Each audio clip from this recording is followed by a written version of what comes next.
आदाब, मुंसिफ टीवी में आपका इस्तकबाल है। मुंसिफ बिहार की खबरों के साथ मैं हूं गुलिस्ता। देखेंगे तमाम बड़ी खबरें। आगाज करेंगे हेडलाइंस के साथ। सुर्खियों को पेश करने में ताउन किया है डॉक्टर ऑर्थो ऑयल के साथ साथ डॉक्टर ऑर्थो कैप्सूल्स साथ लेना ना भूलें। सीएम के काफिले के सामने फरियाद लेकर पहुंची महिला। काफिला रोककर सीएम ने सुनी समस्या, वीडियो वायरल।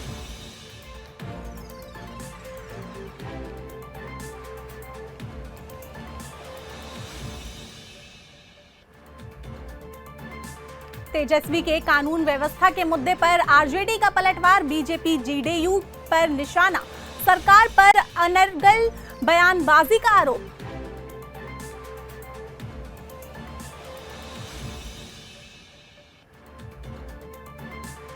रेलवे माल गोदाम श्रमिकों की मांग पर बड़ी पहल। रेलवे बोर्ड और श्रम मंत्रालय की बैठक में IRHMC ड्राफ्ट पर सुझाव।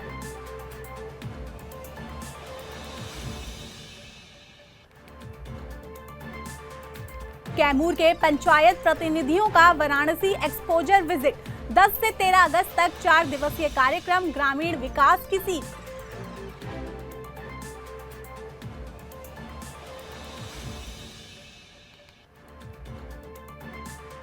डीके शिकारपुर पंचायत में खेलकूद महोत्सव का आगाज। 164 छात्र छात्राओं ने लिया हिस्सा। विजेताओं को मिला सम्मान।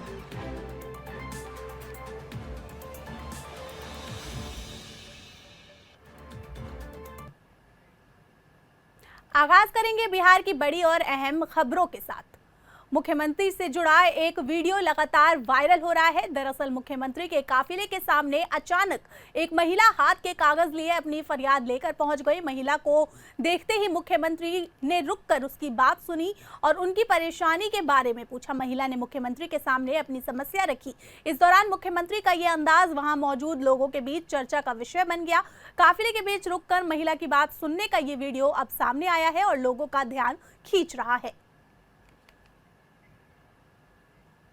तेजस्वी यादव के कानून व्यवस्था को लेकर सरकार पर हमले की बाद बिहार में सियासी बयानबाजी अब तेज हो गई है। आरजेडी ने बीजेपी और जेडीयू के प्रवक्ताओं पर पलटवार करते हुए कहा कि तेजस्वी यादव सरकार को आईना दिखा रहे हैं, इसलिए सत्ता पक्ष के नेताओं में बेचैनी और बौखलाहट नजर आ रही है।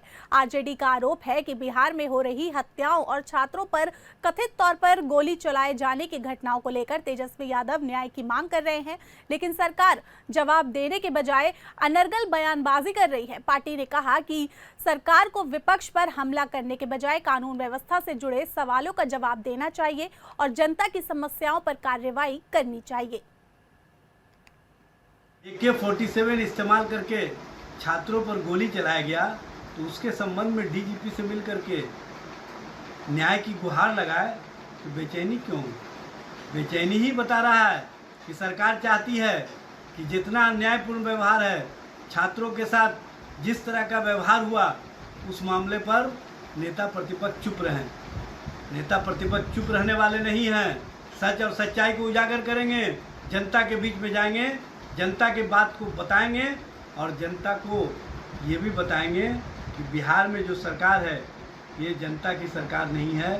बिहार में जो सरकार है ये कहीं ना कहीं AK-47 चलाने वालों को संरक्षित करने वाली सरकार है। बिहार में जो सरकार है अपराधियों को संरक्षित करने वाली सरकार है। और सबसे बड़ी बात यह है कि नेता प्रतिपक्ष जब रोहतास जाते हैं, नेता प्रतिपक्ष जब सिवान में छात्र आंदोलन के मामले पर डीजीपी से आवेदन देकर के न्याय की गुहार लगाते हैं, और जब नेता प्रतिपक्ष तेजस्वी प्रसाद यादव जी बंटी यादव के परिवार को 5 लाख रुपया मुआवजा देकर के न्याय की गुहार लगाते हैं तो इनको बेचैनी होता है। तेजस्वी जी सच में जनता और जनता की आवाज़ हैं, जनता के लिए काम करने वाले नेता हैं और जनता के बीच रह करके जनता के मुद्दे पर सरकार को घेरने का काम कर रहे हैं। सरकार जब घिर गई तो कहीं ना कहीं अपने बयानवीर प्रवक्ताओं को आगे करके अनर्गल भाषा इस्तेमाल करवा रही है। ये कहीं से उचित नहीं है। भारतीय रेलवे माल गोदाम श्रमिक संघ के सदस्यों के लिए राहत की खबर है। श्रमिकों की मांग को लेकर रेलवे बोर्ड और श्रम मंत्रालय के स्तर पर लगातार बातचीत चल रही है। सुपौल के सिमराही में आयोजित कार्यकर्ता सम्मेलन में संगठन के राष्ट्रीय प्रभारी मनोरंजन कुमार ने बताया कि रेलवे बोर्ड के अध्यक्ष और केंद्रीय श्रम मंत्री के साथ श्रमिकों के मुद्दे पर महत्वपूर्ण बैठक हो चुकी है। उन्होंने कहा कि प्रस्तावित IRHMC के गठन को लेकर तैयार ड्राफ्ट पर महत्वपूर्ण सुझाव मिले हैं, जिन्हें अंतिम प्रारूप में शामिल किया जाएगा। वहीं 12 अगस्त को सुपौल के पिपरा खुर्द स्थित राष्ट्रीय कार्यालय में बिहार समेत 5 राज्यों के श्रमिकों की सूची तैयार करने और EPF ESIC से जुड़े काम शुरू करने की बात कही गई है। सिर्फ माल गोदाम ही नहीं, रेलवे का भी जो डे पर डे मालवाहक लॉस होते जा रहा है, जो ट्रांसपोर्टेशन कम हो गया है, उसको भी अगर एक बड़ा गति देना है, रेलवे को भी एक नए आयाम तक पहुंचाना है, तो उस भारतीय रेलवे माल गोदाम सर्विस ने जो प्रपोजल जमा किया है, इसको इम्प्लीमेंट करने की आवश्यकता है। अभी हम 6 तारीख को और 7 तारीख को रेलवे बोर्ड के चेयरमैन सतीश कुमार से हमने बैठक किया। 7 तारीख को श्रम मंत्री मनसुख मांडविया से बैठक किया। हमने उनका पूरा ड्राफ्टिंग जो तैयार हुआ था उसको स्वीकृत करने का काम किया। हमारे कॉरपोरेशन में जो सेंट्रल लेवल का कौन कौन पदाधिकारी इसमें महत्वपूर्ण भूमिका निभाएंगे, उनकी भी सूची हमने जारी करने का काम किया। और भारत सरकार दोनों मंत्रालय माल गोदाम में 24 घंटा 7 दिन संपूर्ण तरीके से काम हो, उसकी सूची तैयार कर करके सरकार तक भेजने के लिए भारतीय रेलवे माल गोदाम सर्विस को आग्रह किया। अभी आज का मीटिंग का एक ही उद्देश्य था, अपने 4 स्टेट का हम पदाधिकारी को बुलाए हैं कि सभी माल गोदाम 24 घंटा 7 दिन काम करने के लिए 14 को गैंग बना करके, क्योंकि एक गैंग में 14 लोग रहते हैं, सरदार मुंशी लेबर, और एक पूरा फुल रैक में 42 बैग का होता है। उस तरीके से 24/7 काम करने के लिए उसका डाटा तैयार करके 15 अगस्त के बाद हम लोग मांगने का काम किए हैं और उसको हम लोग सरकार तक जमा करने का काम। बीजेपी संसदीय दल की बैठक से बड़ी तस्वीर सामने आई है। प्रधानमंत्री नरेंद्र मोदी, गृह मंत्री अमित शाह और बीजेपी के दूसरे नेताओं ने बैठक के दौरान तिरंगा लहराया। इस दौरान नेताओं में जोश और उत्साह साफ नजर आया। तिरंगे के साथ नेताओं ने एकजुटता का संदेश भी दिया। बैठक में पार्टी से जुड़े कई अहम मुद्दों पर चर्चा हुई। प्रधानमंत्री नरेंद्र मोदी और अमित शाह समेत कई बड़े नेता इस बैठक में शामिल रहे और बैठक के दौरान तिरंगा लहराने का ये नजारा चर्चा में रहा। नेताओं ने देश और पार्टी के लिए मिलकर काम करने का संदेश दिया। नेता प्रतिपक्ष तेजस्वी यादव ने बिहार में शिक्षकों से जुड़े मुद्दे को लेकर मुख्यमंत्री को पत्र लिखा। उन्होंने उर्दू, अरबी और फारसी शिक्षकों से के अनुचित स्थानांतरण पर रोक लगाने की मांग की है। इसके साथ ही अनुदानित मदरसों और संस्कृत विद्यालयों के शिक्षक कर्मियों को के लंबित वेतन का जल्द भुगतान करने की मांग की है। तेजस्वी यादव ने सभी सरकारी विद्यालयों में उर्दू और संस्कृत शिक्षकों की पद स्थापना सुनिश्चित करने की भी मांग की है। बिहार में एनडीए के अंदर सब कुछ ठीक नहीं है। कल जिस तरह से तिरंगा यात्रा में बिहार के दोनों deputy CM, Janata Dal you के दोनों नेता विजय चौधरी जी और विजेंद्र प्रसाद यादव अनुपस्थित रहे और वो कहीं दिखाई नहीं दिए, और जनता दल यू के भी सभी मंत्री दिखाई नहीं दिए। इससे ही स्पष्ट होता है कि नूरा कुश्ती का खेल जारी है। एक दूसरे के साथ कहीं ना कहीं खींचातान की स्थिति अब सार्वजनिक होने लगी है, क्योंकि भारतीय जनता पार्टी अपने एजेंडे के अनुसार सरकार चलाना चाहती है। भारतीय जनता पार्टी अपने एजेंडे को सरकार पर और सरकार के माध्यम से कहीं ना कहीं लागू करना चाहती है, चाहे शिक्षा के क्षेत्र में भगवाकरण का मामला हो या जिस तरह से तिरंगा यात्रा के नाम पर भारतीय जनता पार्टी की राजनीति हो। ये स्पष्ट रूप से इसका बायकॉट करके, इससे दूरी बना करके जनता दल यू ने स्पष्ट कर दिया कि बिहार में एनडीए की सरकार है, बिहार में भारतीय जनता पार्टी के नेतृत्व वाली सरकार तो है, लेकिन भारतीय जनता पार्टी का विचार और भारतीय जनता पार्टी का एजेंडा नहीं चलेगा, क्योंकि भारतीय जनता पार्टी ने भूजा पार्टी के माध्यम से समझ रखा था कि हम जो कुछ भी करेंगे उसको जनता दल यू के नेता स्वीकार कर लेंगे। कैमूर के ग्राम पंचायत प्रतिनिधियों और कर्मियों के लिए 4 दिवसीय अंतर राज्यीय एक्सपोजर विजिट का आयोजन किया गया है। राष्ट्रीय ग्राम स्वराज अभियान के तहत ये ग्रामीण कार्यक्रम 10 से 13 अगस्त तक उत्तर प्रदेश के वाराणसी में आयोजित हो रहा है। इस दौरान पंचायत प्रतिनिधियों और कर्मियों को बेहतर पंचायत प्रबंधन, ग्रामीण विकास और योजनाओं के प्रभावी क्रियान्वयन की जानकारी दी जाएगी। कार्यक्रम का उद्देश्य पंचायतों की कार्यप्रणाली को और बेहतर बनाना और जनप्रतिनिधियों को विकास के नए तरीकों से परिचित कराना है। कैमूर जिला के हमारे 20 माननीय मुखिया जी का उत्तर प्रदेश के वाराणसी का एक्सपोजर विजिट है। ये 10 तारीख से 13 तक का प्रोग्राम है।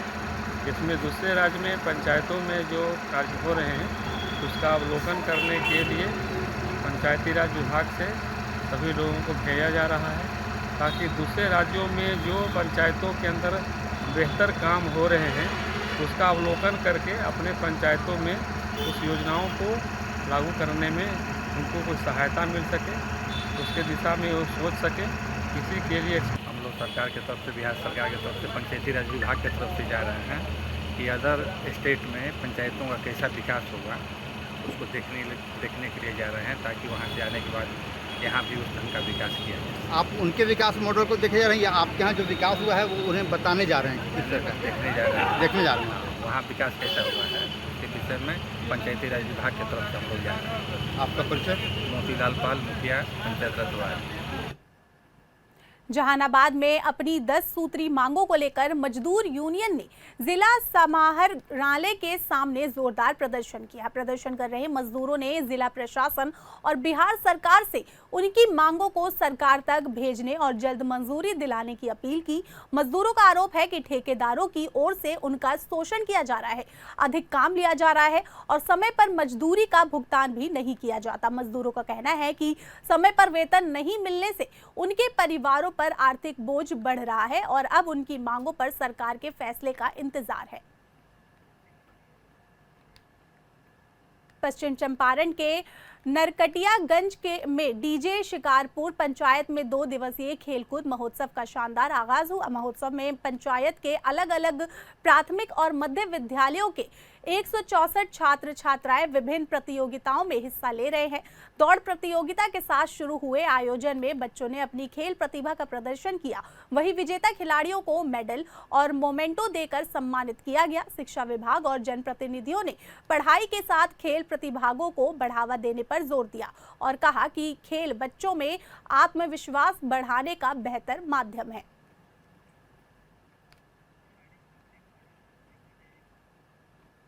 असम और उड़ीसा में भीषण बाढ़ के बीच इमारते शरिया ने राहत अभियान तेज कर दिया है।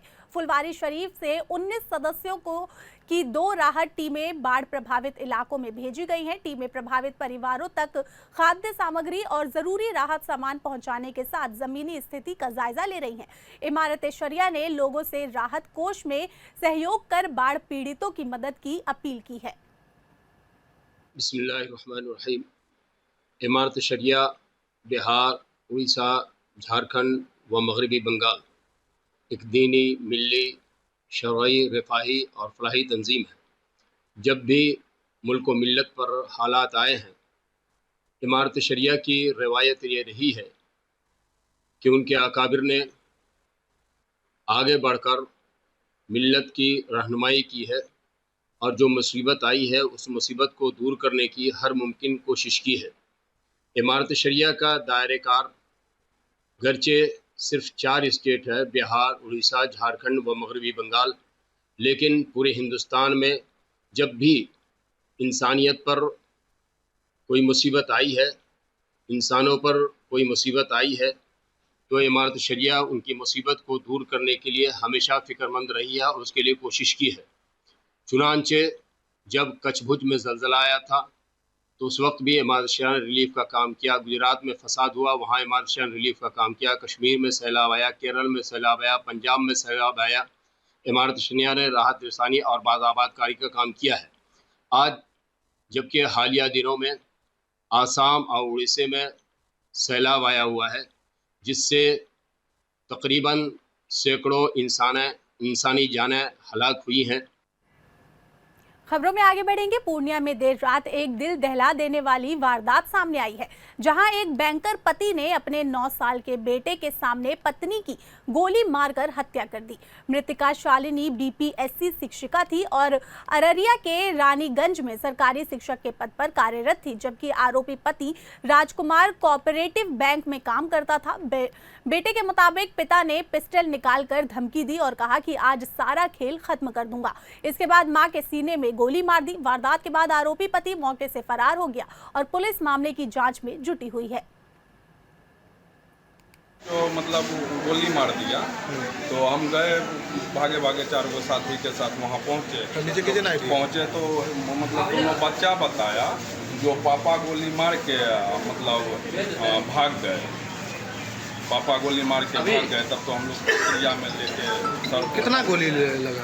एक गोली ये बायां चेस्ट। कोई विवाद वगैरह भी था पहले से क्या? उसे ये तो पति पत्नी में विवाद भी चल रहा था क्या? ये अभी तो हमने बता। वो क्या काम करते हैं? वो बैंक में है, ये मतलब हाई स्कूल में 10+2 में टीचर है। कहाँ पर पोस्टेड? मधुबनी में वो बैंक में। अच्छा। ये टीचर में श्रीनगर के आसपास कोई स्कूल में है। अच्छा। बैंक कौन से बैंक में? Cooperative bank. क्या नाम हुआ? मेरी जगह का क्या नाम है? शालिनी कुमारी। कितना उम्र हो रहा होगा इनका? 36-37। कितने बाल बच्चा है? 2 लड़का। रेणु नगर गली। उनका हस्बैंड का क्या नाम है? राजकुमार। वो अभी कहाँ है? वो तो भाग गया गोली मार के, उसका फिरार हो गया। आप उनके कौन लगे? हम मेरी भगनी हुई है। आपका कहाँ घर हुआ? मेरा कोर्ट स्टेशन। उनका घर कहाँ हुआ? इनका घर बिशनपुर रानीगंज। यहाँ कहाँ रहते थे? यहाँ रेणु नगर वार्ड नंबर गली नंबर 3 में। भोजपुर के आरा में गांगी नदी में नहाने गए 17 वर्षीय छात्र की डुबकी से मौत हो गई। मृतका की पहचान मौत जो है मोहम्मद सद्दाम के रूप में हुई है, जो 8वीं कक्षा में पढ़ता था। अब जानकारी के मुताबिक सद्दाम रविवार दोपहर दोस्तों के साथ बरहबतरा इलाके में नदी में नहाने गया था, जहां गहरे पानी में डूब गया। पहले दिन शव बरामद नहीं होने से आक्रोशित परिजनों और स्थानीय लोगों ने सिंडिकेट मोड़ के पास सड़क जाम कर टायर जलाकर विरोध प्रदर्शन किया, जिसमें करीब 2 घंटे तक यातायात बाधित रहा। सूचना के बाद पुलिस और एसडीआरएफ की टीम मौके पर पहुंची और सर्च ऑपरेशन चलाकर गांगी नदी से छात्र का शव बरामद किया, जिसके बाद सड़क जाम हटा लिया गया। दानापुर में केंद्रीय विद्यालय खगौल की 10वीं कक्षा की छात्रा स्कूल की छुट्टी के बाद रहस्यमय तरीके से लापता हो गई। देर शाम तक घर नहीं लौटने पर परिजनों ने खोजबीन की तो रेलवे ट्रैक के पास छात्रा की स्कूल ड्रेस, बैग और आई कार्ड मिला। छात्रा के लापता होने से आक्रोशित परिजनों और स्थानीय लोगों ने सरारी गुमटी के पास सड़क जाम कर आगजनी और प्रदर्शन किया। करीब 4 घंटे तक चले हंगामे के बाद पुलिस के आश्वासन पर जाम हटाया गया। परिजनों का आरोप है कि छात्रा के लापता होने की शिकायत खगौल थाने में दी गई और लेकिन तत्काल कार्रवाई नहीं हुई। वहीं पुलिस ने छात्रा की तलाश के लिए डॉग स्क्वाड की मदद ली। डीएसपी अजीत कुमार के मुताबिक स्कूल के सीसीटीवी फुटेज में छात्रा एक दोस्त के साथ जाती हुई दिखाई दे रही है। पुलिस सभी पहलुओं की जांच करते हुए छात्रा की तलाश में जुटी हुई है।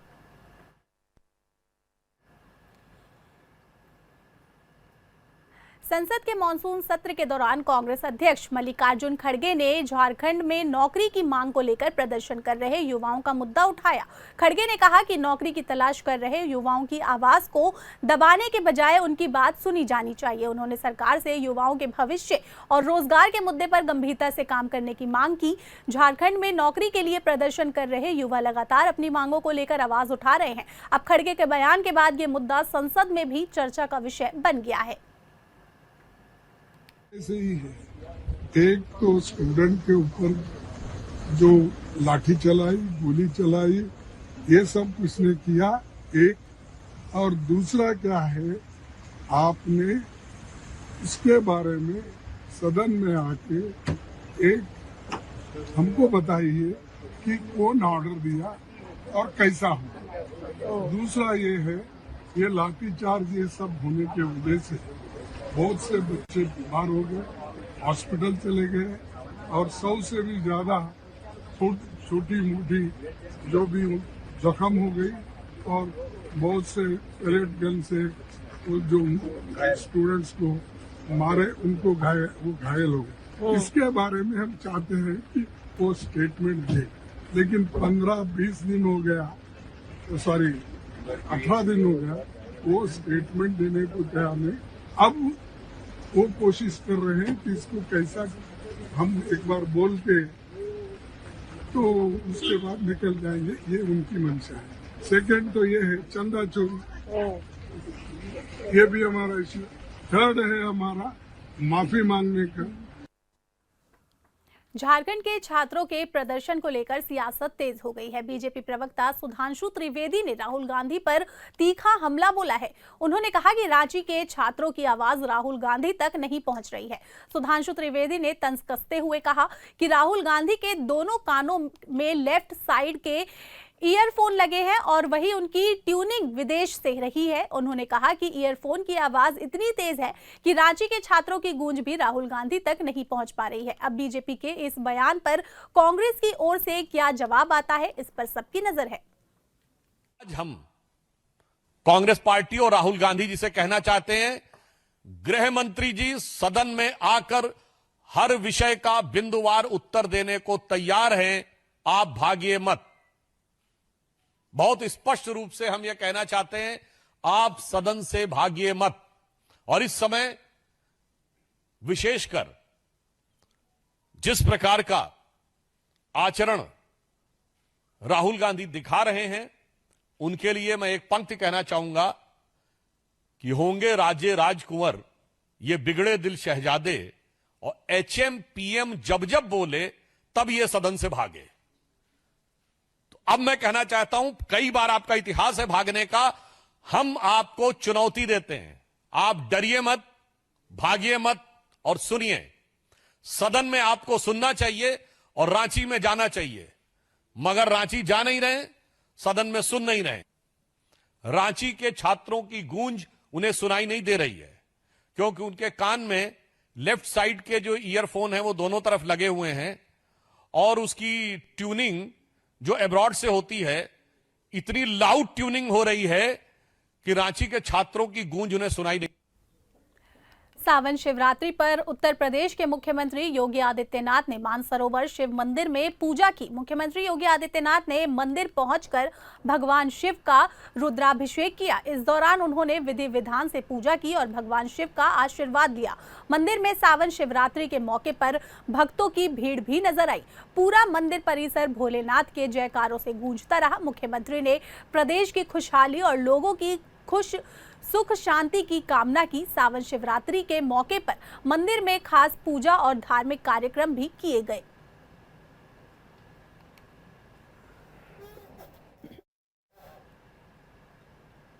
समाजवादी पार्टी के सांसद अखिलेश यादव का बड़ा बयान सामने आया है। संसद की कार्यवाही को लेकर अखिलेश यादव ने कहा कि परीक्षा और राम मंदिर का मुद्दा एक दूसरे से जुड़ा हुआ है। उन्होंने कहा कि दोनों मुद्दे पर संसद में चर्चा होनी चाहिए।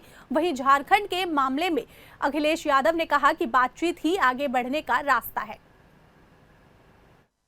जो इनके संगी साथी अंडरग्राउंड अनरजिस्टर्ड लोग और भारतीय जनता पार्टी शिक्षा, परीक्षा और राम मंदिर दोनों एक दूसरे से जुड़े मुद्दे हैं। दोनों का सूत्र एक जगह है, दोनों एक जगह से ही संचालित होते हैं। तो इसलिए दोनों मुद्दों पर बहस होनी चाहिए और समय गुजारना।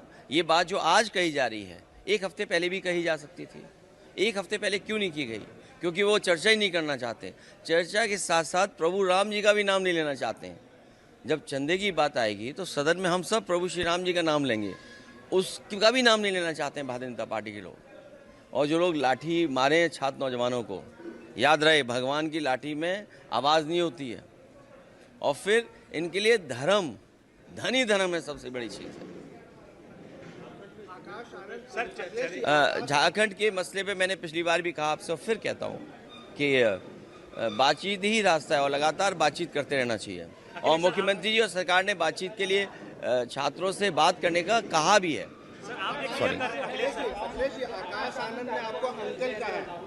बोला मैं 30 का हूं, 50 के अंकल का, कैसे? देखिए ऐसा है उस बहस में हम और आप न उलझें। और जो सीरियस बात है, एक सिक्के के दो पहलू। और जो अंडरग्राउंड लोग हैं, अनरजिस्टर्ड लोग हैं, वो सोचते हैं कि कहीं ना कहीं से तो काम चलता ही रहे। फिलहाल के लिए इतना ही, और भी खबरों के लिए जुड़े रहें मुंसिफ टीवी के साथ।